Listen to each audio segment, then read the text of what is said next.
Other vegetables and fruits such as sweet pepper, tomatoes, onions, bananas, pineapples are a good source of various vitamins and minerals.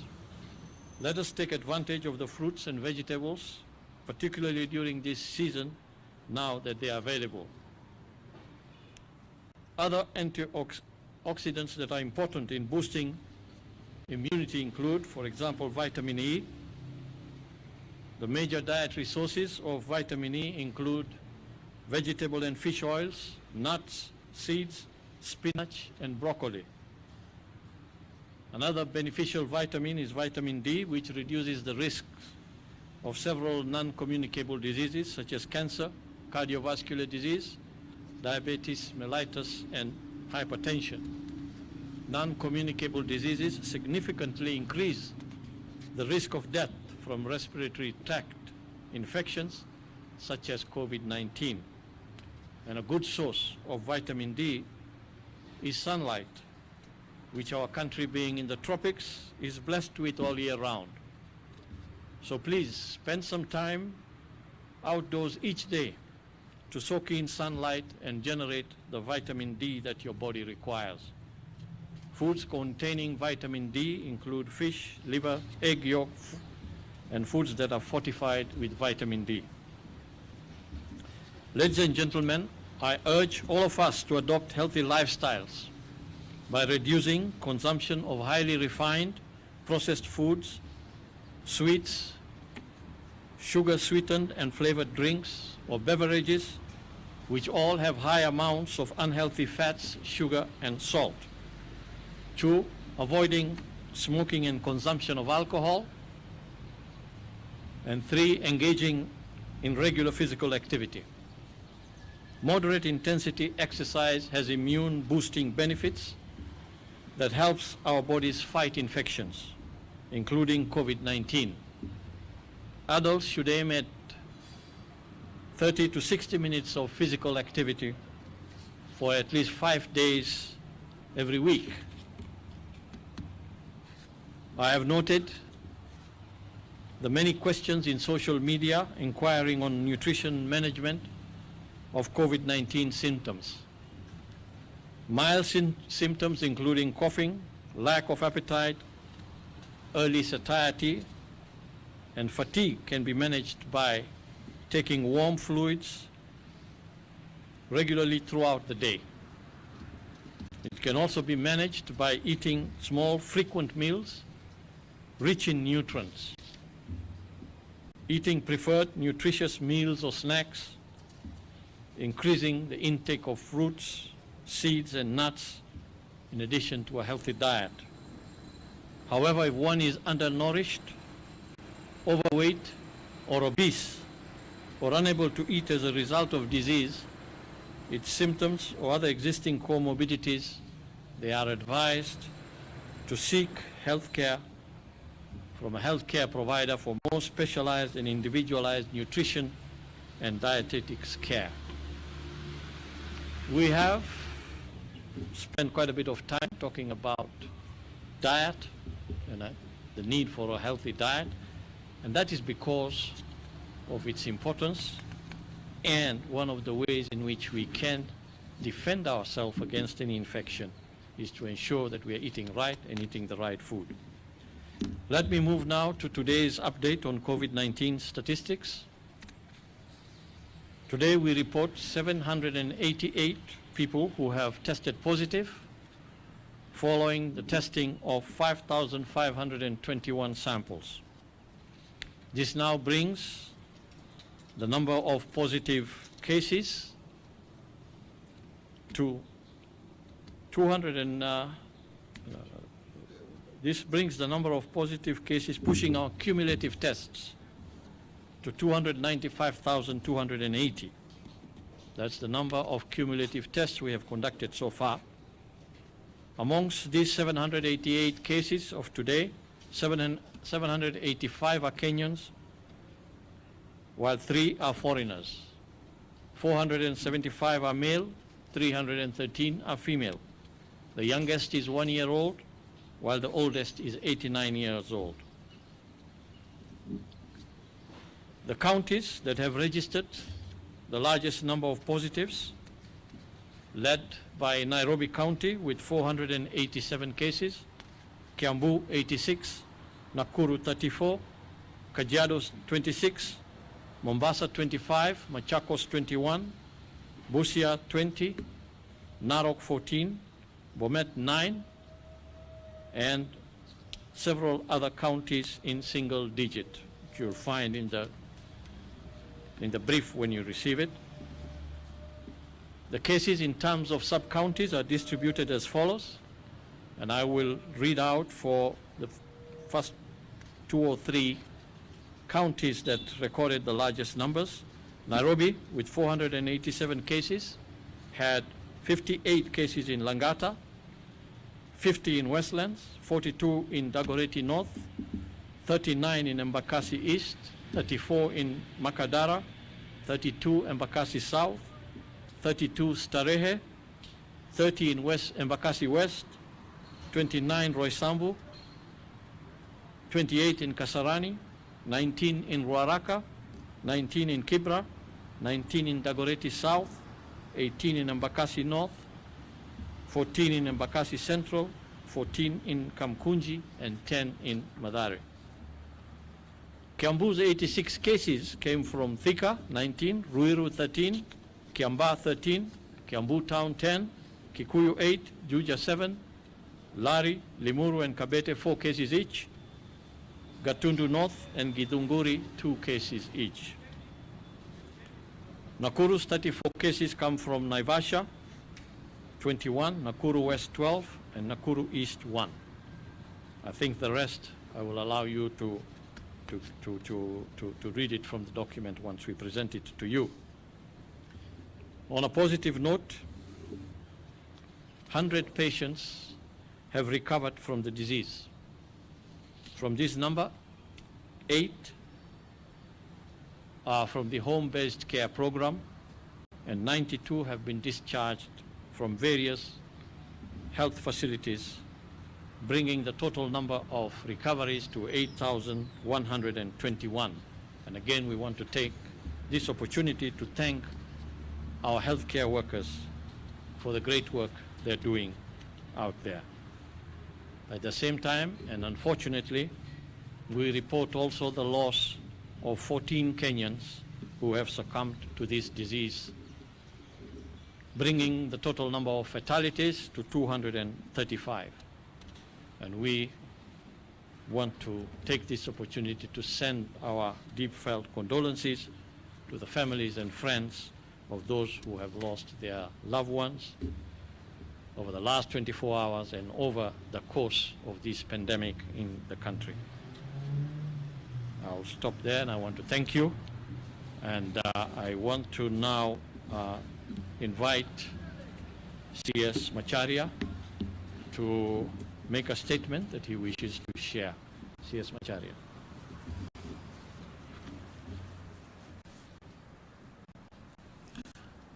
Thank you very much, CS.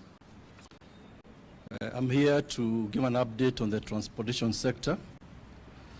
Like you recall, we said before, this is a very, very key sector, both in terms of transmission of the virus, but also in terms of now opening up the economy.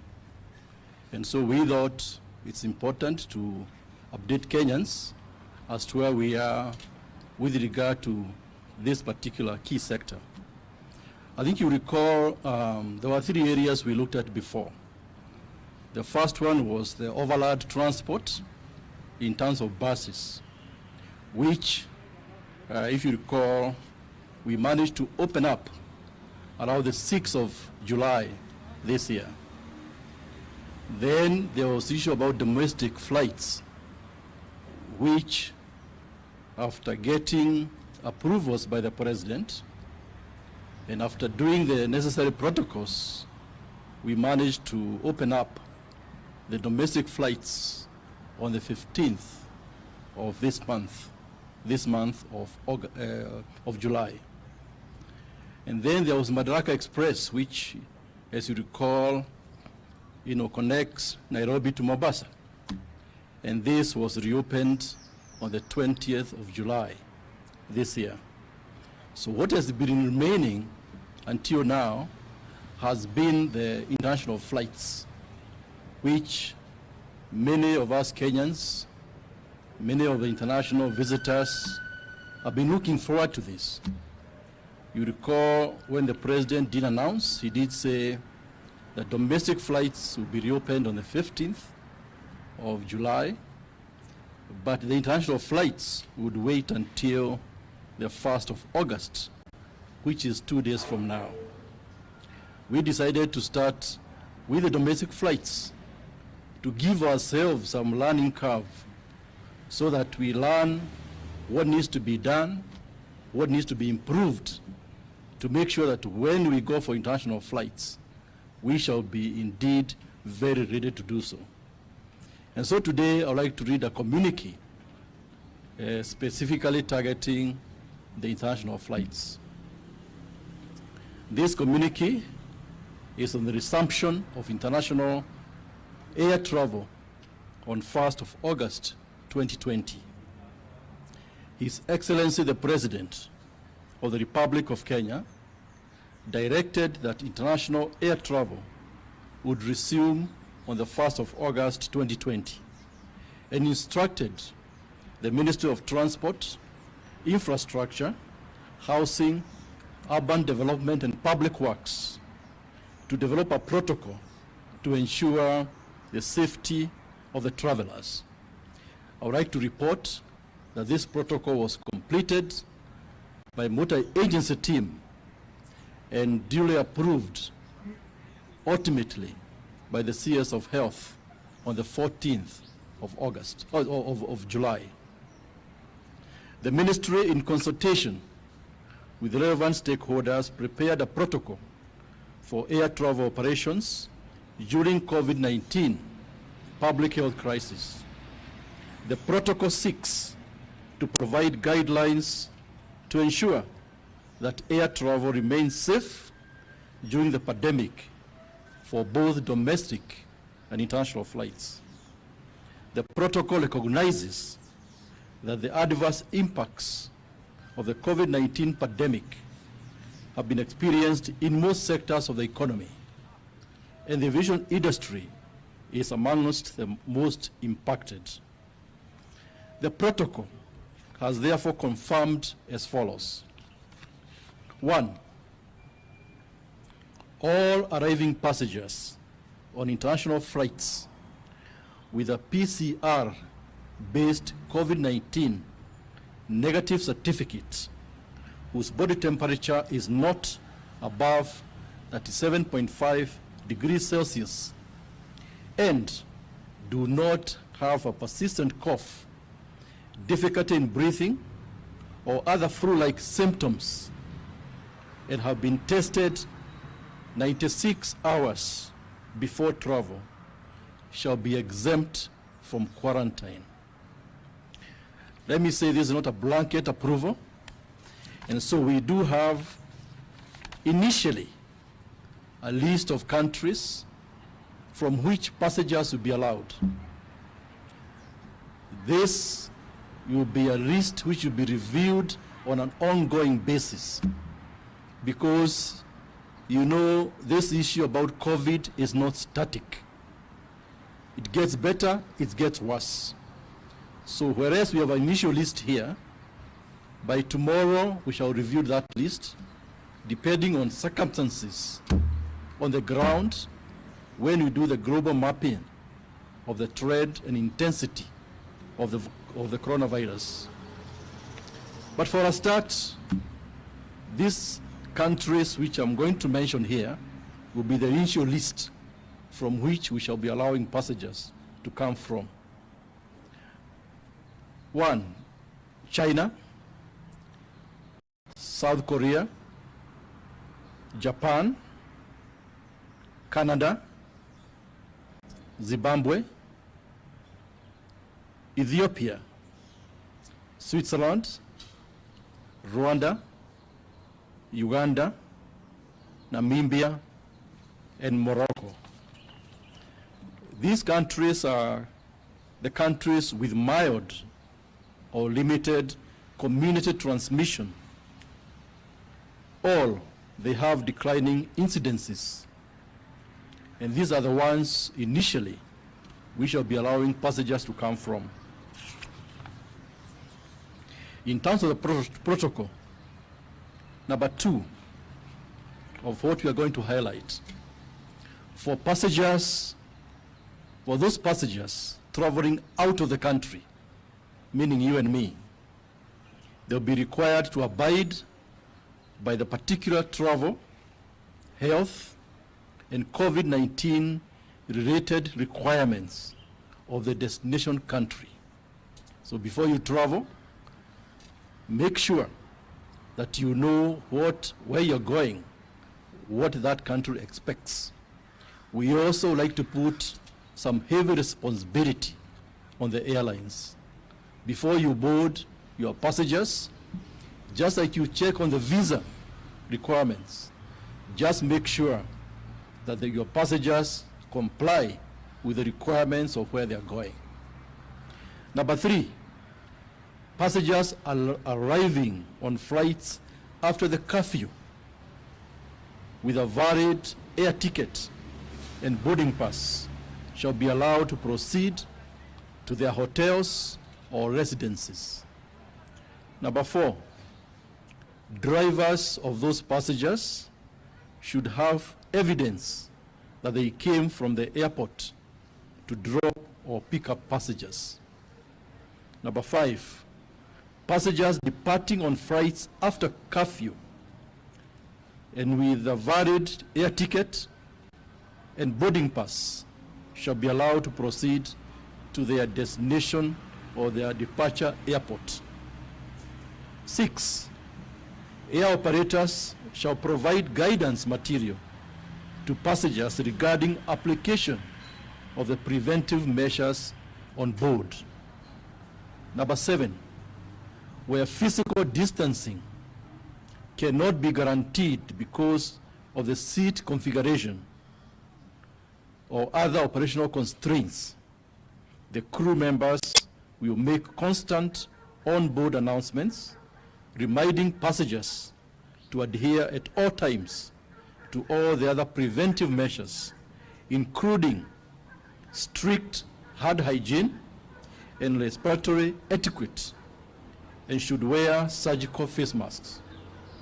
In addition, and in such cases, other measures such as cabin recirculation, air filters will be in place. 8, and last, working jointly with Airports Authority and Kenya Civil Aviation, the Ministry of Transport, Infrastructure, Housing, Urban Development, and Public Works is reviewing frequency and timing of flights to facilitate physical distancing at the airport. You know, before COVID, some of the airlines used to have like 7 flights per week. Others up to actually 24. So they used to have like 3 flights per day. Now, as you know, there's COVID, and so there was an issue whether we should reduce this frequency of those flights.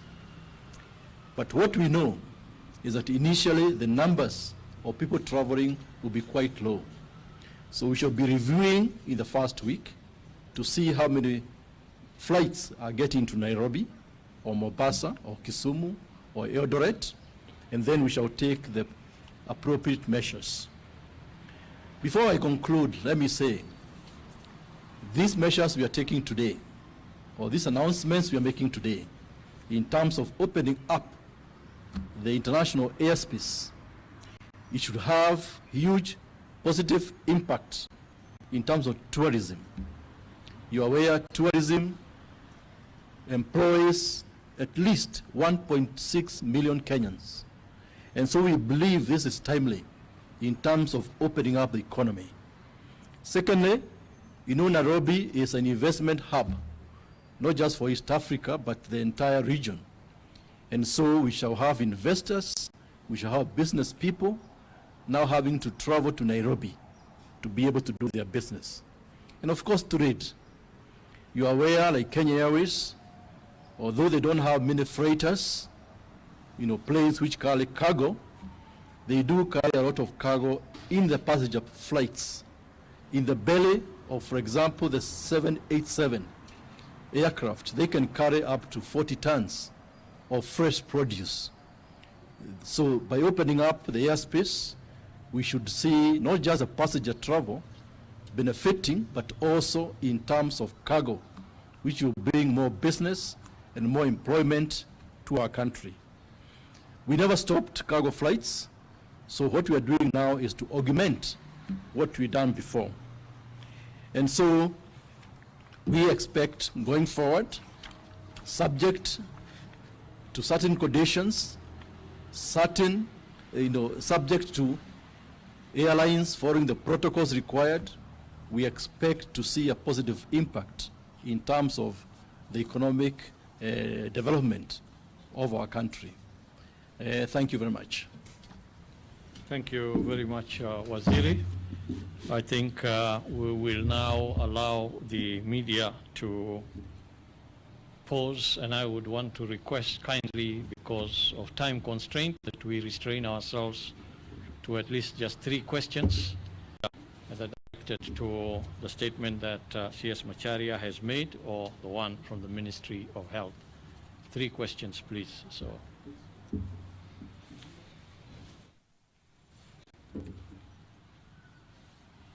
Hi, my name is Graham Kajilo from The Standard. My question is on the issue of the 96 hours testing.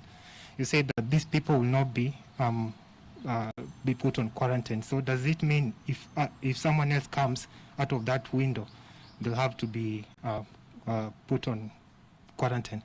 And also, I would like a response on the recommendation that were made by the WHO in terms of improving the care and response of COVID-19.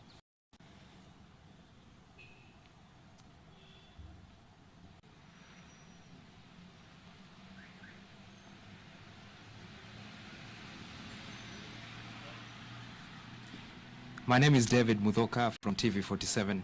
I have 2 questions. The first one regards one of the measures set to combat the spread of COVID-19, and that is masks.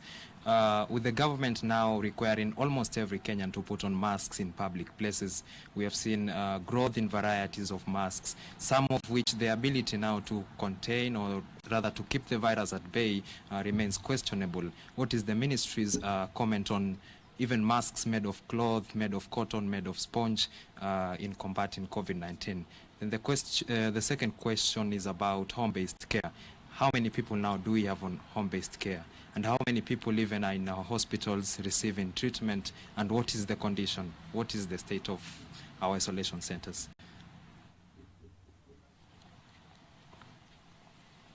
Helen Aura from NTV. This is to the ministry. Do we have accountability as to how the COVID funds are being utilized, considering the fact that one top government official has raised an alarm on how to handle the matter and how the funds are being used? And are we slacking on contact tracing thus far? This 2 questions for the Ministry of Transport. We've reopened international travel, but right now we still see that the public transport sector within the country, they're blatantly disregarding the laws which are there. And we see the transport sector, the matatus are carrying passengers in excess. What are we doing about it?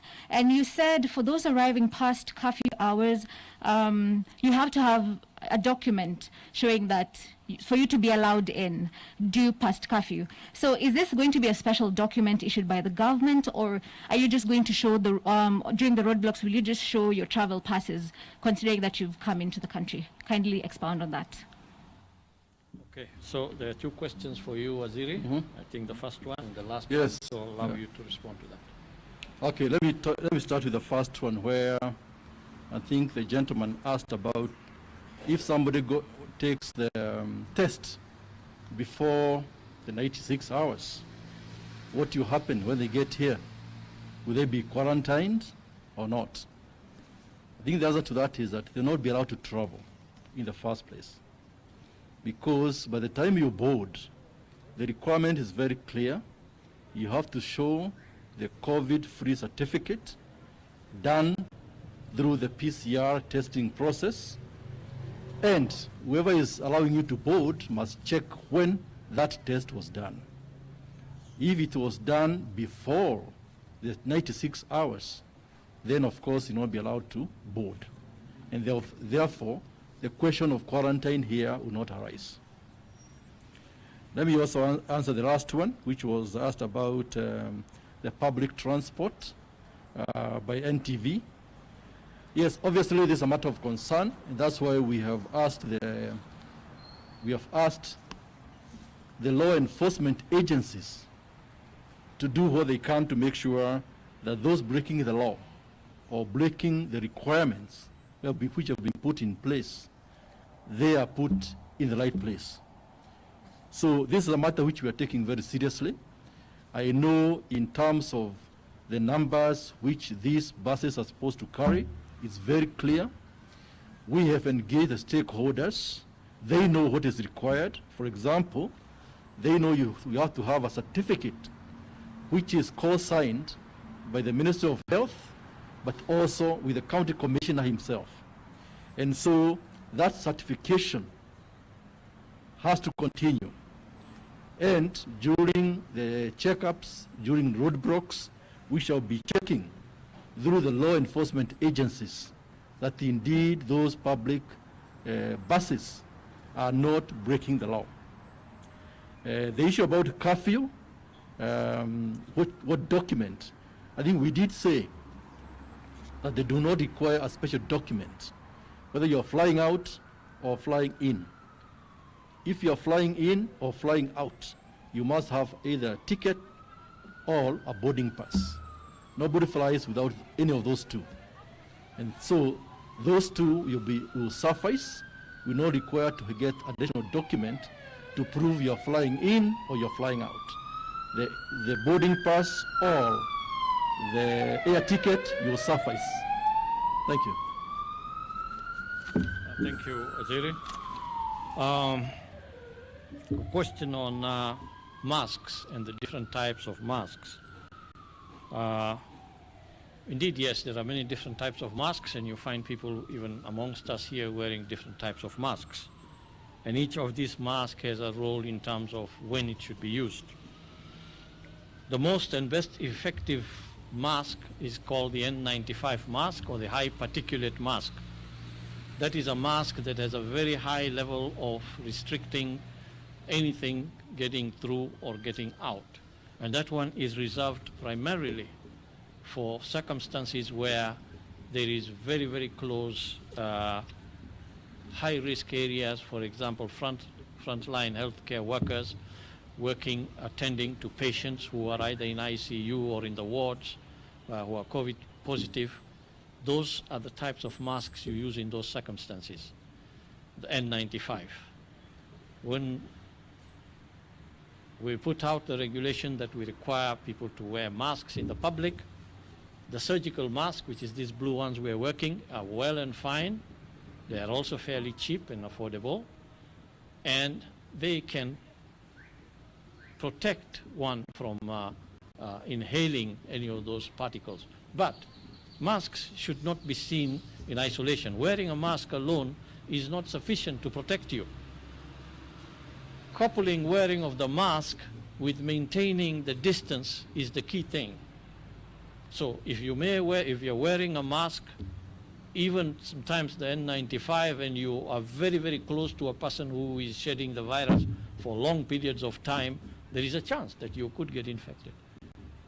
So wearing a mask must be seen in the light of the physical and social distancing. The cloth masks that are widely used are fairly good. They can do a good job provided the distancing is adhered to, and you stay away at least 1.5 meters to 2 meters away from your colleague. You minimize the time of close contact that you have. They are fairly safe. And I think the DG will also add to that. The second question is the DG who will respond to on home-based care. And then you had two other questions from Helen, NTV. utilization of COVID funds.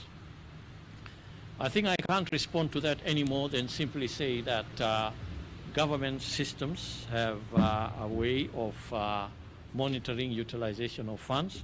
We have several oversight bodies that are responsible for monitoring the use of those funds. And I do not know the report that you refer to.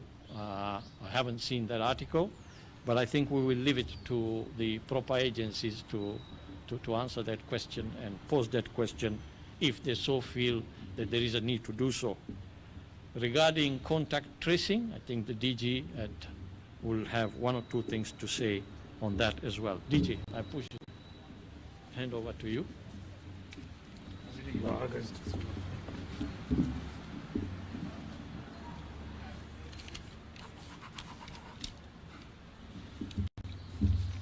Thank you, CS Mashario, CS Kasha, CS Dr. Rashid.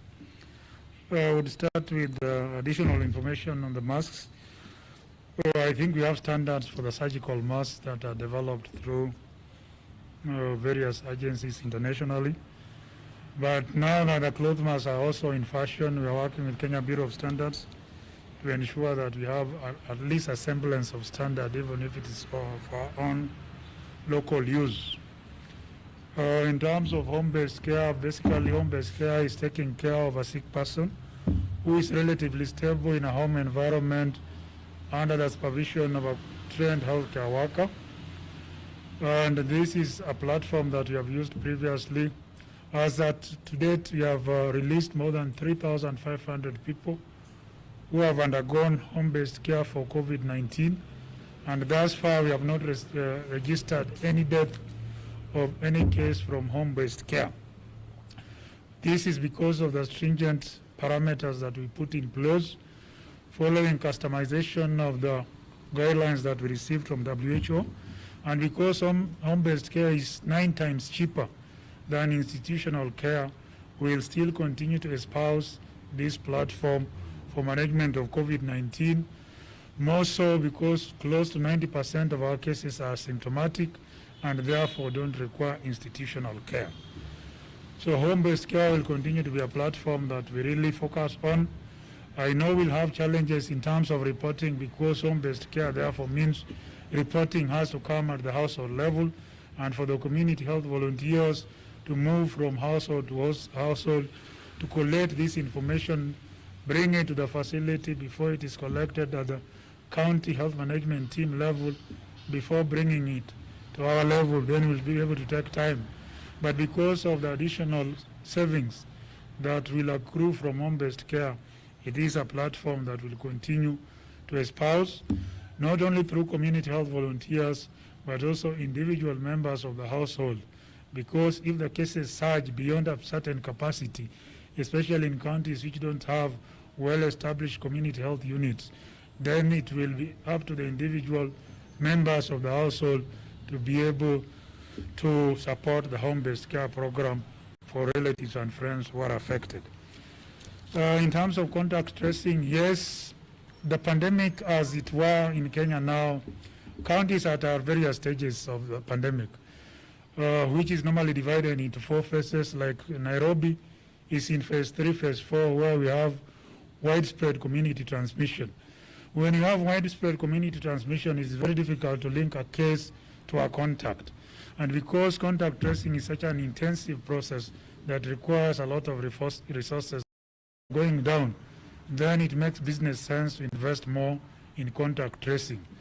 But well-established community transmission, contact tracing becomes a very, very difficult task and may not yield much.